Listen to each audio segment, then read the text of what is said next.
എല്ലാവർക്കും കൊട്ടാരക്കര മഹാരാജ ബിസിനസ് സ്കൂളിലെ പുതിയ ഒരു ക്ലാസ്സിലേക്ക് സ്വാഗതം.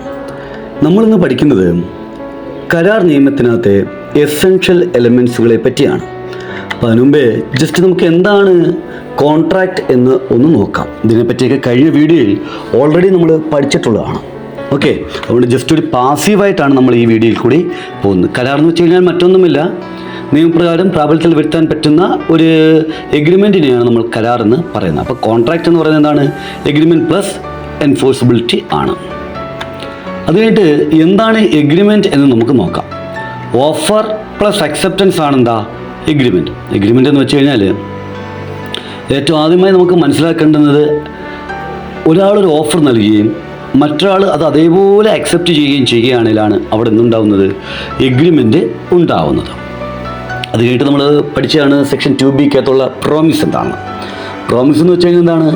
ഒരു when the person to whom the proposal is made, ആരോടാണോ നമ്മൾ ഈ ഓഫർ നൽകിയേക്കുന്നത്, സിഗ്നിഫൈസ് ഹിസ് അസെന്റ് ടു, അവരവരുടെ സമ്മതം അതേപോലെ നൽകുകയാണെങ്കിൽ the proposal is said to be accepted. Proposal എന്തായെന്ന് പറയാം? അക്സെപ്റ്റഡ് ആയെന്ന് പറയാം. A proposal when accepted to become a promise. ഒരു പ്രപ്പോസൽ അക്സെപ്റ്റ് ആയി കഴിയുകയാണെങ്കിൽ എന്തായി മാറും?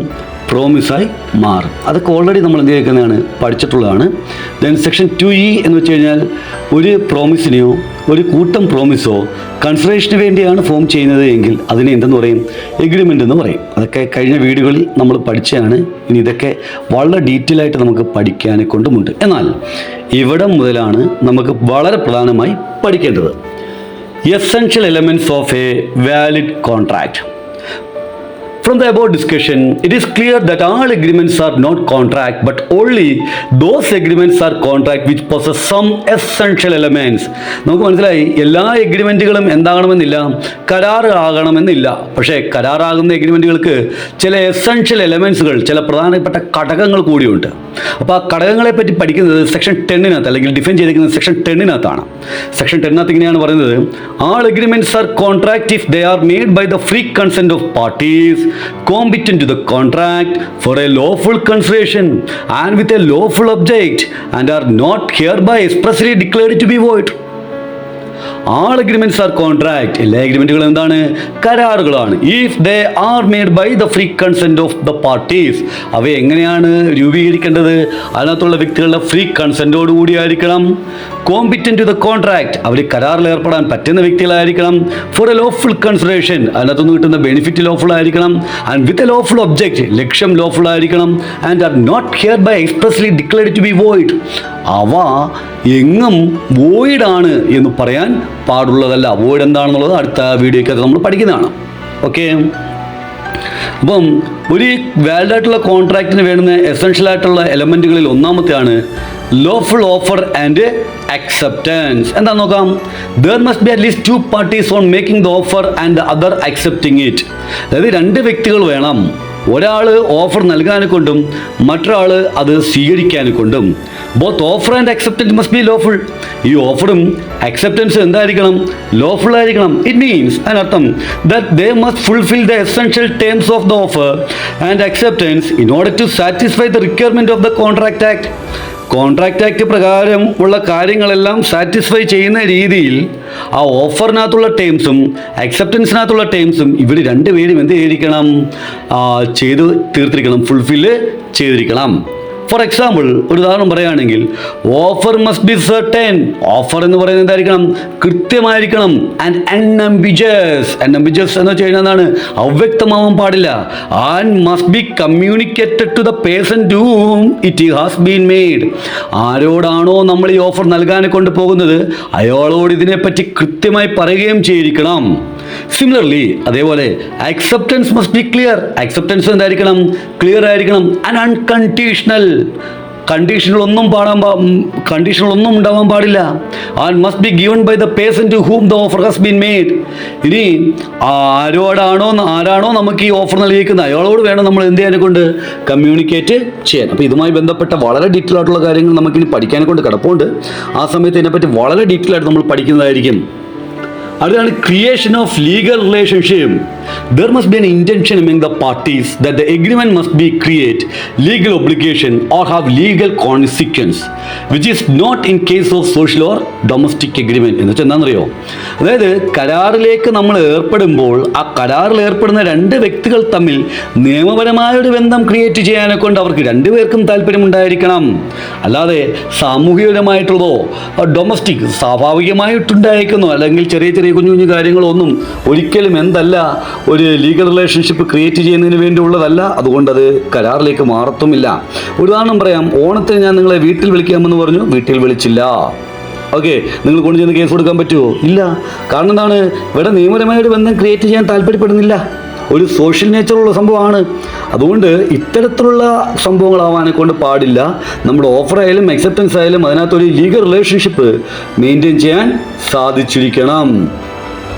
അതാണ് free consent between the parties. എന്താണ് ഈ ഫ്രീ കൺസെൻറ്റ് നോക്കാം. കൺസെൻറ്റ് എന്നാൽ സമ്മതം എന്നാണ്. There must be a consent among the parties to the contract and the consent must also be free. കരാറിൽ ഏർപ്പെട്ടേക്കുന്ന രണ്ട് വ്യക്തികളുടെയും സമ്മതം വേണം. ആ സമ്മതം എന്ന് പറയുന്നത് പരിപൂർണമായിരിക്കണം, ഫ്രീ ആയിരിക്കണം. When all the parties are in mutual agreement or in a situation of meeting of mind, there is a consensus addendum or consent.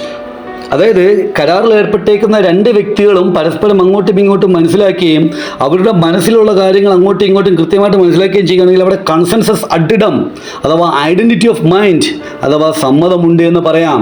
It must also be noted that only the consent is not sufficient.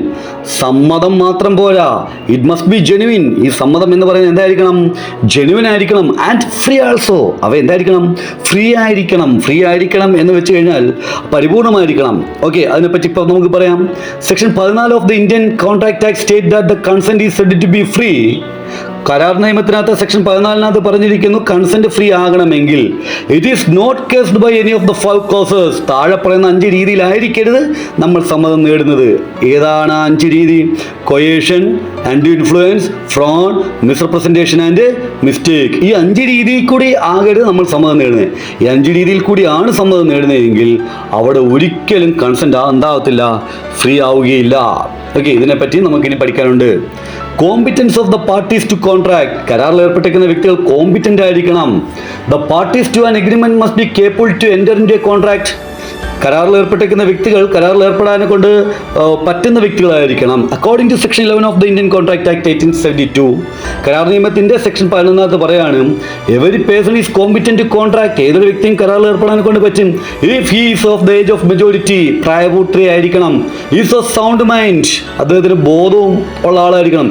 And has not been disqualified from contracting by any law to whom he is subject. മറ്റൊരു നിയമപ്രകാരവും അദ്ദേഹത്തെ കരാറിൽ ഏർപ്പെടുന്നത് disqualify ചെയ്യാൻ പാടില്ല. അപ്പോൾ അദ്ദേഹം എന്തായിരിക്കണം മക്കളെ? പ്രായപൂർത്തിയായ ആളായിരിക്കണം. അതേപോലെ തന്നെ സൗണ്ട് മൈൻഡ് ആയിരിക്കണം. മറ്റൊരു നിയമപ്രകാരവും അദ്ദേഹത്തെ ഡിസ്ക്വാളിഫൈ ചെയ്യാനെ കൊണ്ട് പാടുള്ളതല്ല. ഓക്കെ, അത് കഴിഞ്ഞിട്ട് ലോഫുൾ കൺസിഡറേഷൻ. എന്താണ് ഈ ലോഫുൾ കൺസിഡറേഷൻ നോക്കാം. An agreement without consideration is void and therefore the consideration is an essential element of a valid contract. Consideration ഇല്ലാതെ ഒരു എഗ്രിമെന്റ് എന്ന് പറയുന്നത് void ആണ്. ഓക്കെ, അതുകൊണ്ട് തന്നെ ഒരു കരാറിനകത്ത് ഏറ്റവും പ്രധാനപ്പെട്ട ഫാക്ടറുകളൊന്നാണ് consideration. Consideration is the price or promise given by the one party in exchange of reciprocal promise or promise from other party. അതായത് കൺസിഡറേഷൻ എന്ന് വെച്ചാൽ എന്താണ്? ഒരാൾ നമുക്ക് ഇങ്ങോട്ട് തരുന്ന ഒരു ഓഫറിന് പകരമായി അങ്ങോട്ട് കൊടുക്കുന്ന പൈസയോ അല്ലെങ്കിൽ മറ്റൊരു ഓഫറിനെയോ പറയുന്ന പേരാണ് consideration. Simply it is something in return. Consideration എന്ന് വെച്ചാൽ എന്തെങ്കിലും ഇങ്ങോട്ട് കിട്ടിയാൽ മതി. Or something for something. എന്തിനെങ്കിലും പകരമായിട്ട് എന്തെങ്കിലും കൊടുത്താൽ മതി. That is Kwid pro quo. Something in return may be an act or abstinence. എന്തെങ്കിലും ഇങ്ങോട്ട് കിട്ടുക എന്ന് പറയുന്നത് ഒരു ആക്ട് ആവാം അല്ലെങ്കിൽ ഒരു നിക്ഷേപമാവാം, ചെയ്യുന്നതാവാം ചെയ്യാതിരിക്കുന്നതാവാം. An agreement will not be legally enforceable if each party of the contract is not getting some consideration from other party. ഒരു കൺസിഡറേഷൻ ഒരു എഗ്രിമെൻറ്റിനകത്ത് കരാറിൽ ഏർപ്പെടുന്ന രണ്ട് വ്യക്തികൾക്കും അങ്ങോട്ടും ഇങ്ങോട്ടും കൺസിഡറേഷൻ കിട്ടിയിട്ടില്ല എങ്കിൽ അത് നിയമപരമായി ലീഗലി നമുക്ക് എൻഫോഴ്സ് ചെയ്യിപ്പിക്കാൻ കൊണ്ട് പറ്റത്തില്ല. അപ്പം കരാറിൽ ഏർപ്പെട്ടിരിക്കുന്ന രണ്ട് വ്യക്തികൾക്കും എന്തായിരിക്കണം? കൺസിഡറേഷൻ കിട്ടിയിരിക്കണം. This is also necessary that the consideration must also be lawful for a valid contract. ഒരു വാലിഡായിട്ടുള്ള കോൺട്രാക്റ്റിന് കൺസിഡറേഷൻ എന്തായിരിക്കണം? നിയമപ്രകാരമുള്ളത് തന്നെ ആയിരിക്കണം. ബാക്കി നോക്കാം. Lawful object. എന്താണ് ലോഫുൾ ഒബ്ജക്റ്റ് എന്ന് നോക്കാം. Consideration and object are synonymous. Consideration എന്നും ഒബ്ജക്റ്റ് എന്നും പറയുന്നത് എന്താണ്? സിനോണിമസ് ആണ്. അതായത് ഏകദേശം പരസ്പരം ബന്ധപ്പെട്ട് കിടക്കുന്ന സാധനമാണ്. Consideration for one party is the object of another party and vice versa. ഒരാൾക്ക് കിട്ടുന്ന കൺസിഡറേഷനാണ് വേറെ ആളുടെ ഒബ്ജക്റ്റ്. ഒരു ഉദാഹരണം, നമ്മൾ നേരത്തെ പറഞ്ഞ എക്സാമ്പിളിനകത്ത് മമ്മൂക്കയുടെ ഒരു കാറ് ലാലേട്ടൻ വാങ്ങിക്കുകയാണ്. ഓക്കെ, അപ്പം മമ്മൂക്കയ്ക്ക് കിട്ടുന്നത് എന്താണ്? മമ്മൂക്കയുടെ ഒബ്ജക്റ്റ് എന്താണ്? പൈസ വാങ്ങിക്കുക എന്നുള്ളതും ലാലേട്ടൻ്റെ ഒബ്ജക്റ്റ് എന്താണ്? കാറ് വാങ്ങിക്കുക എന്നുള്ളതുമാണ്. ഓക്കെ, അപ്പോൾ ഒരാളുടെ ഒബ്ജക്റ്റാണ് വേറെ ആളുടെ കൺസിഡറേഷൻ, ലക്ഷ്യമാണ് വേറെ ആളുടെ കൺസിഡറേഷൻ ആയിട്ട് കണക്കാക്കാം. The object of an agreement must be legal and lawful. Object എന്തായിരിക്കണം? ലീഗൽ ആയിരിക്കണം, ലോഫുൾ ആയിരിക്കണം. It means the object must not be prohibited by law.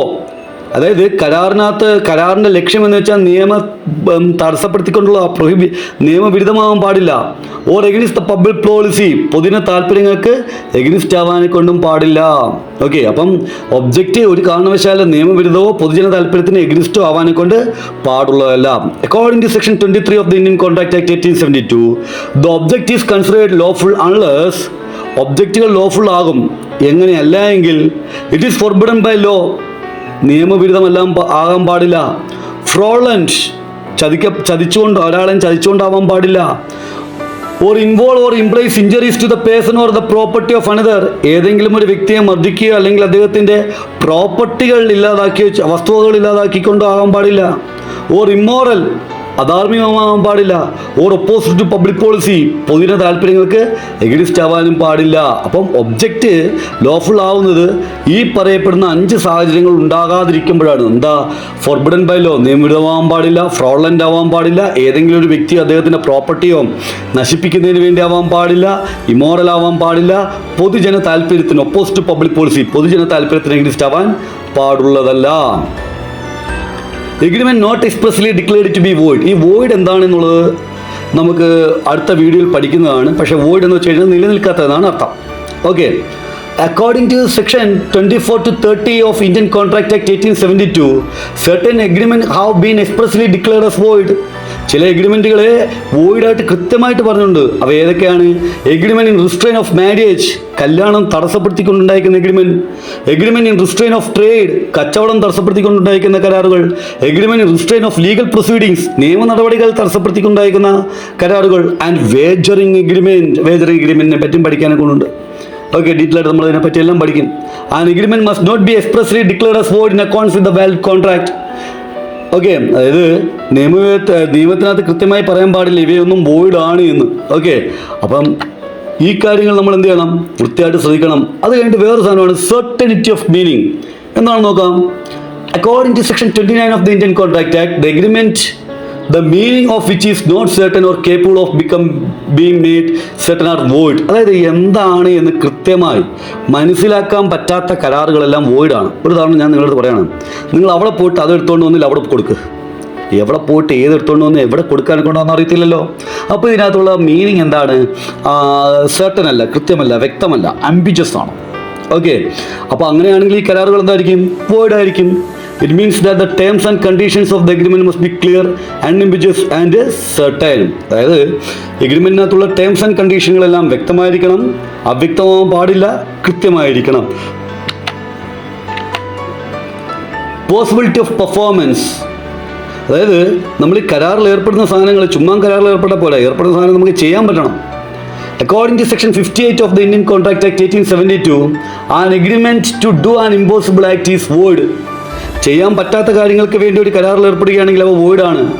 Not to become a valid contract, valid ആയിട്ടുള്ള contract ഉണ്ടാകണമെങ്കിൽ an agreement must be such that the performance is legally and physically possible. ആ എഗ്രിമെൻറ്റുകൾ നിയമപരമായും ഫിസിക്കലായിട്ടും ഭൗതികപരമായിട്ടും എന്തായിരിക്കണം? Possible ആവണം. അടുത്താണ് ഫുൾഫില്ലിംഗ് ലീഗൽ ഫോർമാലിറ്റീസ്. എന്തായി ഫുൾഫില്ലിംഗ് ലീഗൽ ഫോർമാലിറ്റീസ്? ഉദാഹരണം, ഒരു പ്രമാണം എഴുതിയാൽ മാത്രം പോലെ അതുകൊണ്ട് ഇത് രജിസ്റ്റർ ചെയ്താലേ ആ വസ്തു നമ്മുടെ പേരിലാവത്തുള്ളല്ലോ. അതേപോലെ തന്നെ ചില കരാറുകൾക്ക് ചില നിയമപരമായിട്ടുള്ള ഒരു ഫോർമാലിറ്റികൾ കൂടിയുണ്ട്. അതുകൂടി നമ്മൾ എന്ത് ചെയ്യണം? ഫുൾഫില്ല് ചെയ്യണം. നമുക്ക് നോക്കാം. An agreement may be oral or written. എഗ്രിമെൻറ്റ് എന്താവാം? ഓറൽ ആവാം, റിട്ടേൺ ആവാം, എഴുതി തയ്യാറാക്കിയിട്ടുള്ളതാവാം, വാക്കാൽ പറഞ്ഞിട്ടുള്ളതാവാം. However some case it must be writing signed by all parties stamped and registered. ചില സാഹചര്യങ്ങളിൽ ഇത് എഴുതി തയ്യാറാക്കി ഒപ്പിട്ട് സ്റ്റാമ്പ് ചെയ്ത് രജിസ്റ്റർ ചെയ്യണം. നമ്മുടെ ഈ വസ്തു കച്ചവടം നടക്കത്തില്ലയോ അതേപോലെ തന്നെ. All agreements are not contract. എല്ലാ എഗ്രിമെന്റുകളും എന്തല്ല? കോൺട്രാക്റ്റുകളല്ല. But only those agreement will treated as valid contract. പക്ഷേ ഏത് എഗ്രിമെന്റുകളെയാണ് വാലിഡ് ആയിട്ടുള്ള കോൺട്രാക്ട് ആയി കണക്കാക്കുന്നത്? Which possess all the essential elements of a contract. ഏത് എഗ്രിമെന്റുകൾക്കാണോ ഒരു കോൺട്രാക്ടിന് വേണ്ടുന്ന എല്ലാ എസെൻഷ്യൽ എലമെന്റുകളും ഉള്ളത്, അവയൊക്കെ നമുക്ക് കരാറുകളായിട്ട് എന്ത് ചെയ്യാൻ പറ്റത്തുള്ളൂ? കാണിക്കാൻ സാധിക്കുകയുള്ളൂ. ഓക്കെ, നിങ്ങൾ അല്പം വേഗത്തിലാണ് ഈ വീഡിയോ പറഞ്ഞു പോയിട്ടുള്ളത്. കാരണം ഇതിനെപ്പറ്റിയൊക്കെ ഇനി വളരെ ഡീറ്റെയിൽ ആയിട്ട് നമുക്ക് പഠിക്കാനെ കൊണ്ടുണ്ട്. ഓക്കെ, അപ്പം അടുത്ത വീഡിയോ ആയി എത്രയും വേഗം കാണാം. Bye bye.